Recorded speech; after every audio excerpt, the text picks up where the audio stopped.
De certo modo, as ervas daninhas são como o monstro de Frankenstein. Elas são uma criação dos seres humanos. Nós perturbamos o mundo e a culpa é só nossa por as ervas daninhas se aproveitarem disso. A luta entre ervas daninhas e os seres humanos tem sido muito longa e com certeza não vamos vencê-la tão cedo.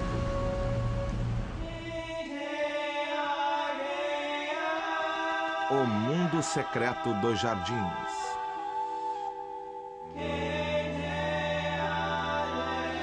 O que faz uma erva daninha?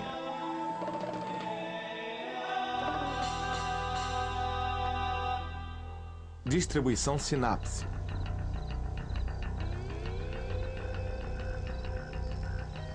Não há uma definição universal de erva daninha. Pode ser qualquer planta que apareça onde não é desejada. Mas muitas das piores ervas daninhas têm certas características em comum. Elas se dão particularmente bem em ambientes como jardins criados pelos seres humanos e são oportunistas. E ainda se destacam por se alastrarem como um raio por qualquer espaço disponível.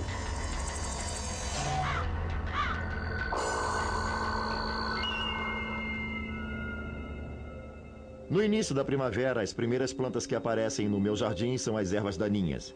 Muitas delas são perenes, com raízes espessas de armazenagem que contêm as reservas de energia que permitem que elas cresçam e ocupem o seu espaço muito cedo. Algumas, como estes dentes de leão, também toleram bem o frio. Resistem às ondas de frio da primavera. O único jeito de ganhar delas ou é arrancá-las à mão, uma por uma, ou plantar bem compactamente, de forma que elas não consigam sobreviver.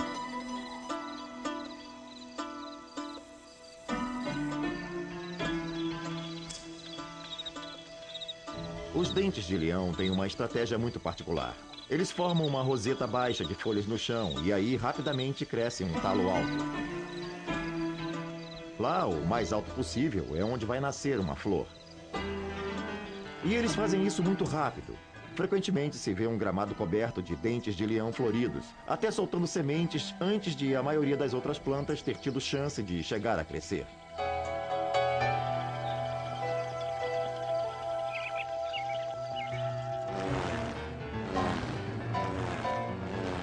Ter um crescimento do tipo roseta baixa ao longo do chão é muito eficaz quando você tenta se defender de roedores e de animais que pastam, e também dos cortadores de grama. O cortador de grama arranca a parte de cima do dente de leão, mas passa logo acima da parte principal da planta sem feri-la. Enquanto isso, ele mantém a concorrência do dente de leão baixa. Ele mantém a grama baixa e deixa a luz do sol passar pelas folhas do dente de leão. E é claro, se você aparar bem rente para tentar se livrar dos dentes de leão, vai com toda certeza arrancar pedaços de grama onde o chão estiver desnivelado. E esses pedaços carecas agora viram um lugar perfeito para os dentes de leão se estabelecerem de novo. Então, na verdade, o melhor amigo de um dente de leão é o cortador de grama.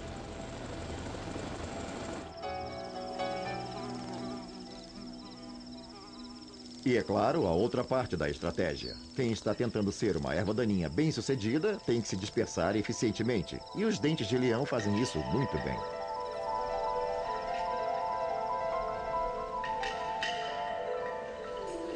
Os guarda-sóis que são usados para dispersar as sementes de dentes de leão são realmente a essência da eficiência. Eles são muito leves e usam um mínimo de recursos e, além do mais, são descartáveis. Assim que as sementes pousam em algum lugar, os guarda-sóis de cima se soltam e se degeneram, deixando para trás as sementes minúsculas.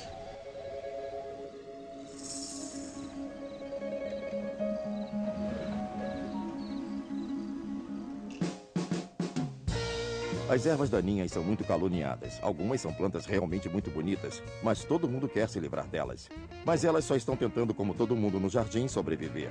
Eu não sei se elas merecem esse tipo de tratamento que nós lhe damos. Afinal, é só um acidente de nascimento. Elas aparecem no lugar errado e na hora errada, no seu jardim, em vez de qualquer outro lugar.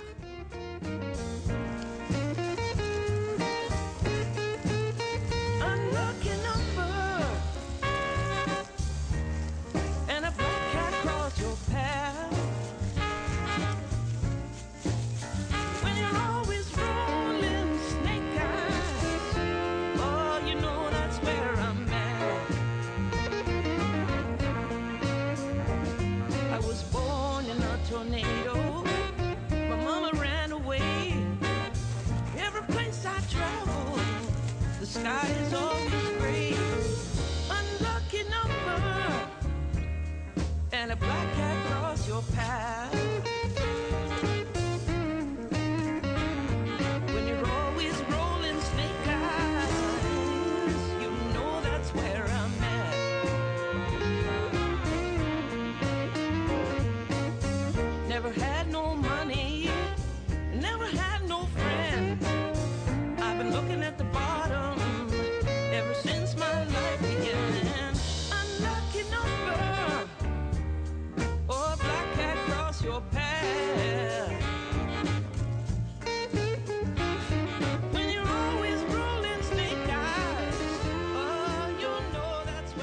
Jardineiros experientes sabem que a maior parte dos esforços que as pessoas fazem para eliminar ervas daninhas é inútil. Um dos melhores exemplos é o fio do cortador, ou o devastador de ervas daninhas.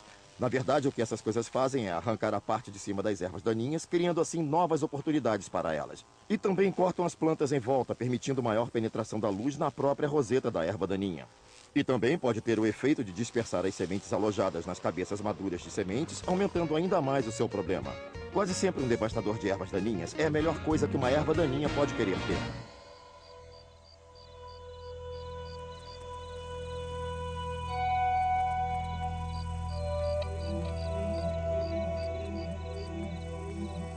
As ervas daninhas são como qualquer outra planta. Elas precisam ter uma estratégia para trocar genes com as outras espécies. Muitas delas usam insetos como polinizadores e, é claro, produzem néctar para atraí-los.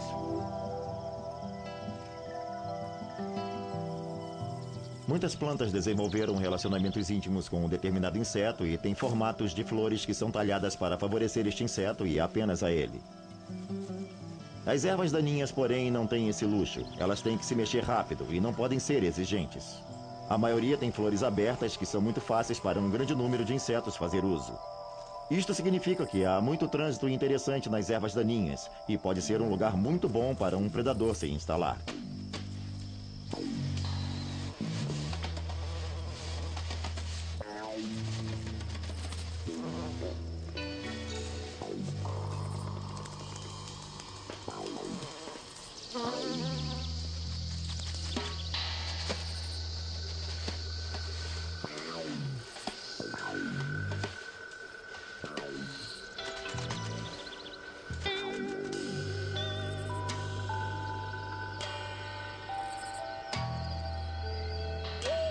As ervas daninhas sabem muito bem invadir seu jardim. E mesmo quando você não as vê, elas estão lá, só esperando.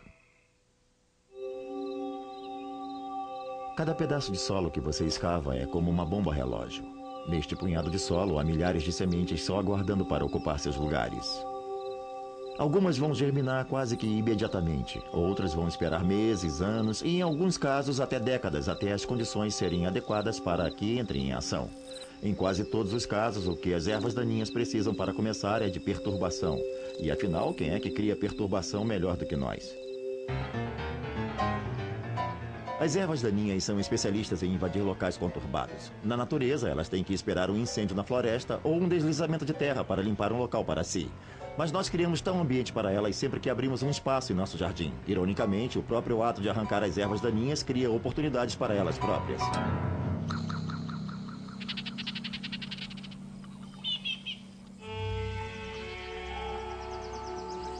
O solo do seu jardim é uma substância muito complexa, cheio de coisas pequenas demais para serem vistas a olho nu. Entre elas, é claro, estão as sementes, o reservatório de sementes acumuladas durante anos de dispersão de centenas de plantas. Elas podem ficar inativas durante anos, aguardando o momento certo para acionar sua germinação. Pode ser uma mudança de temperatura ou umidade. Algumas precisam de luz para germinar e, ao escavar, você as traz das profundezas para a superfície. De qualquer modo, há uma variedade interminável de espécies diferentes de sementes, todas esperando para explorar o seu jardim. Uma das piores ervas daninhas que eu conheço é uma planta chamada Podagrária, ou Aegopodium. Todos parecem querer tê-la para cobrir o solo, mas não consigo vê-la senão como uma praga invasiva. Ela tem rizomas subterrâneos que se espalham por muitos e muitos metros, formando blocos dos quais você não consegue se livrar. E mesmo quando você tem uma planta exótica e bonita que está tentando cultivar, a podagrária às vezes a cerca completamente e a mata. Se você está tentando se livrar da podagrária ou de quaisquer outras plantas que produzam rizomas, vai perceber que ao escavar dá para seguir esses rizomas pelo que parece ser uma eternidade. Cada simples nó, cada junção desses rizomas tem potencial para produzir uma nova planta. E mesmo que você seja muito cuidadoso, basta um pedacinho mínimo para iniciar o processo todo de novo, desde o início.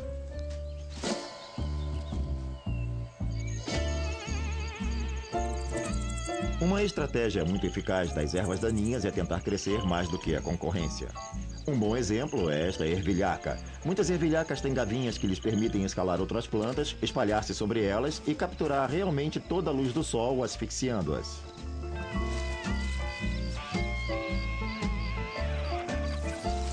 É muito difícil arrancá-las, porque elas transformam o jardim num emaranhado. Nem sabemos por onde começar quando queremos arrancar essas ervas daninhas. Se não pegar a raiz toda, é claro, não as exterminará. E mesmo encontrar onde a coroa emerge do solo não é tão fácil. Você tem que puxar com cuidado cada caule comprido com todas as suas gavinhas e acompanhá-lo até a fonte original para que possa removê-la.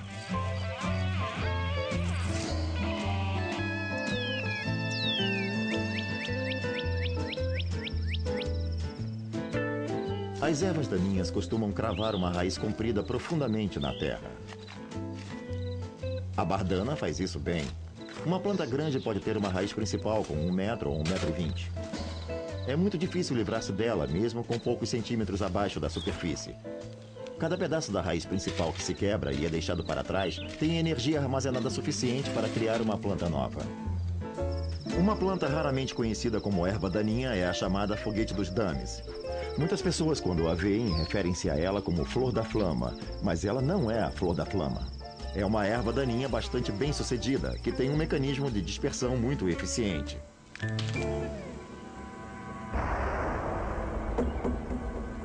Na verdade, ela cria uma pressão e lança suas sementes como se fossem granadas de mão. A Não Me Toques também tem um mecanismo similar e quando as sementes são lançadas, continuam voando por vários metros em todas as direções.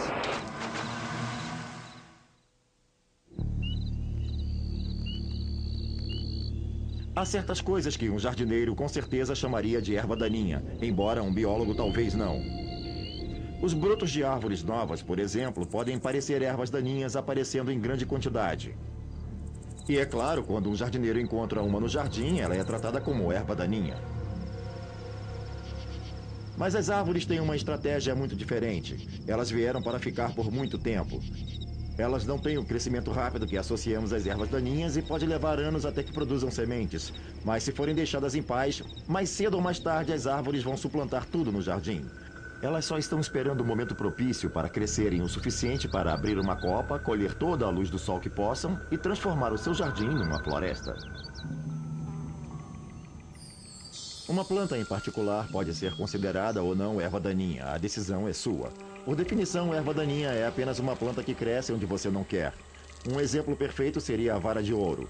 Na América do Norte, ela é normalmente considerada erva daninha, mas na Europa é adorada como planta de jardim. Mas, na verdade, o que os jardineiros pedem é uma planta que requeira pouca manutenção e tenha um longo período de florescimento. Então, a vara de ouro. E como bônus extra, elas atraem todo tipo de insetos e outros animais para o seu jardim.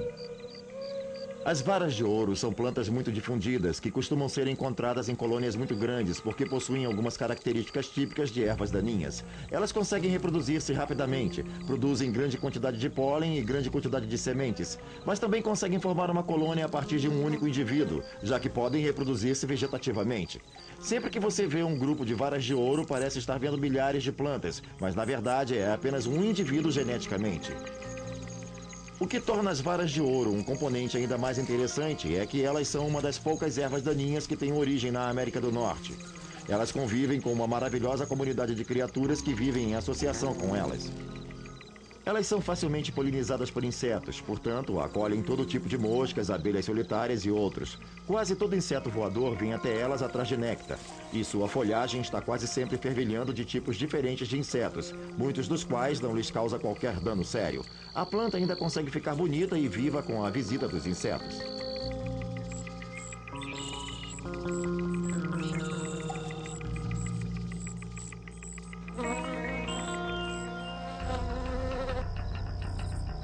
A salgueirinha roxa começou a sua carreira como uma planta de jardim muito popular, mas agora virou erva daninha e muito difundida a ponto de virar uma séria ameaça ambiental. Ela tem sido tão bem sucedida em procriar em charcos que está acabando com a maioria das espécies nativas que havia anteriormente. Ela tem uma vantagem muito injusta porque foi importada da Eurásia e chegou à América do Norte sem um grupo de criaturas que normalmente a controla alimentando-se dela. E quando ela fugiu do jardim e voltou para a mata, virou uma praga.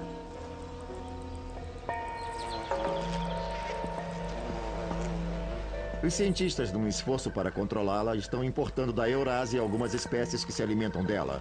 Como as mais eficientes são besouros, um grande número deles e de suas larvas foram levados para a América do Norte para resolver o problema. Provavelmente jamais nos livraremos de todas as salgueirinhas roxas assim. Mas esses besouros podem ao menos evitar que elas se tornem o terrível desastre ambiental que ameaçam se tornar.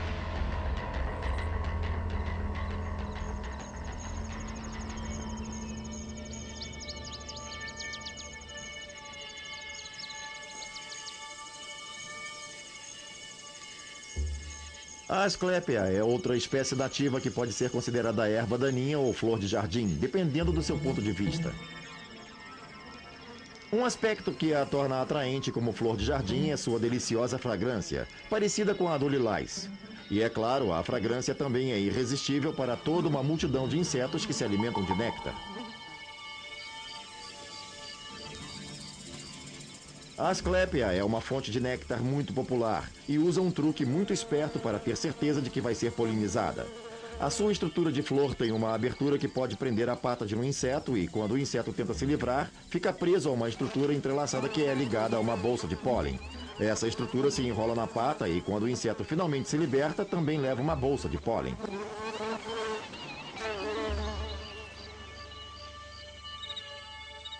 Ela também tem um jeito de se proteger de ser devorada. A asclépia é altamente tóxica. Ela segrega um fluido leitoso cheio de produtos químicos conhecidos como glicosídeos cardíacos, que podem até ser fatais para alguma criatura desavisada que os coma.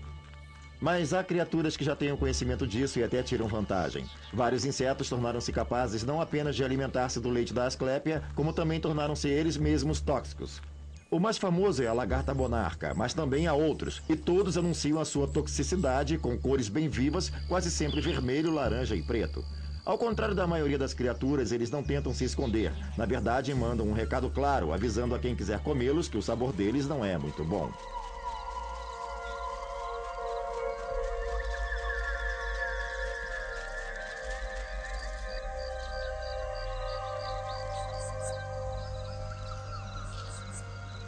A lagarta monarca, quando vira borboleta, mantém as mesmas defesas tóxicas e, como eu disse, usa as cores de alerta laranja e preta para se proteger.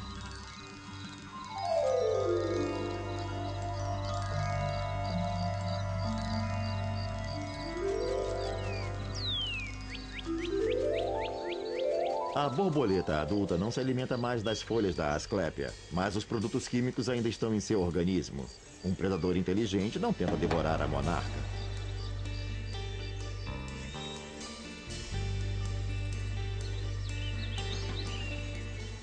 Talvez seja este gosto amargo que permite à monarca proliferar e se reunir em grandes quantidades nas árvores, preparando-se para a migração.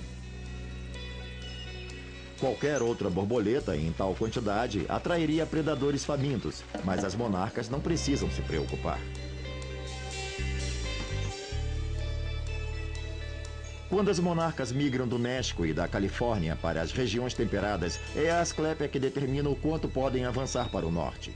Ao longo de todo o caminho, quando há asclépias disponíveis, as monarcas reaparecem e voltam para as plantas para desovar e começar o ciclo todo de novo.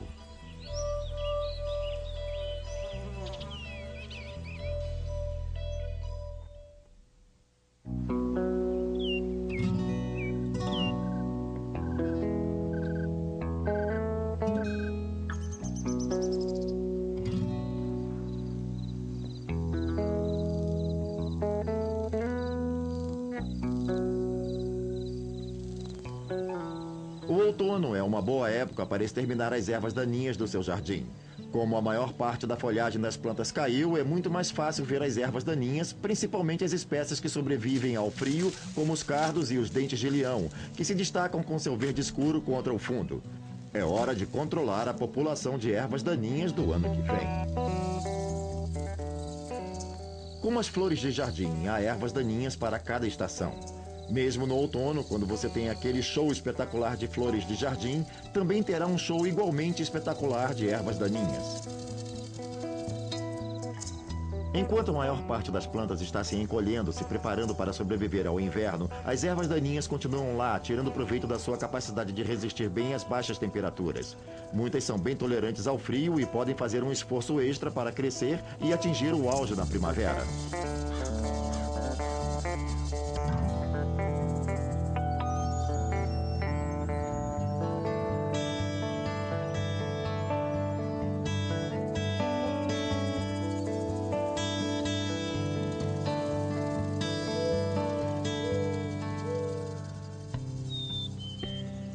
A dispersão de sementes entra pelo inverno adentro. As sementes de Asclepias, por exemplo, estão em vagens que só se abrem no finalzinho da estação, e as sementes em seu interior são capazes de sobreviver a temperaturas baixíssimas. As sementes de Bardana também são viajantes no inverno. Quando a folhagem morre, elas estão prontas para viajar. Carrapichos viajam quilômetros no lombo de algum animal que passe por lá. E é claro, todas essas sementes, ao dispersarem, chegam até o grupo de outras que já se escondem debaixo da neve, esperando o calor da primavera e um jardineiro que ingenuamente as perturbe.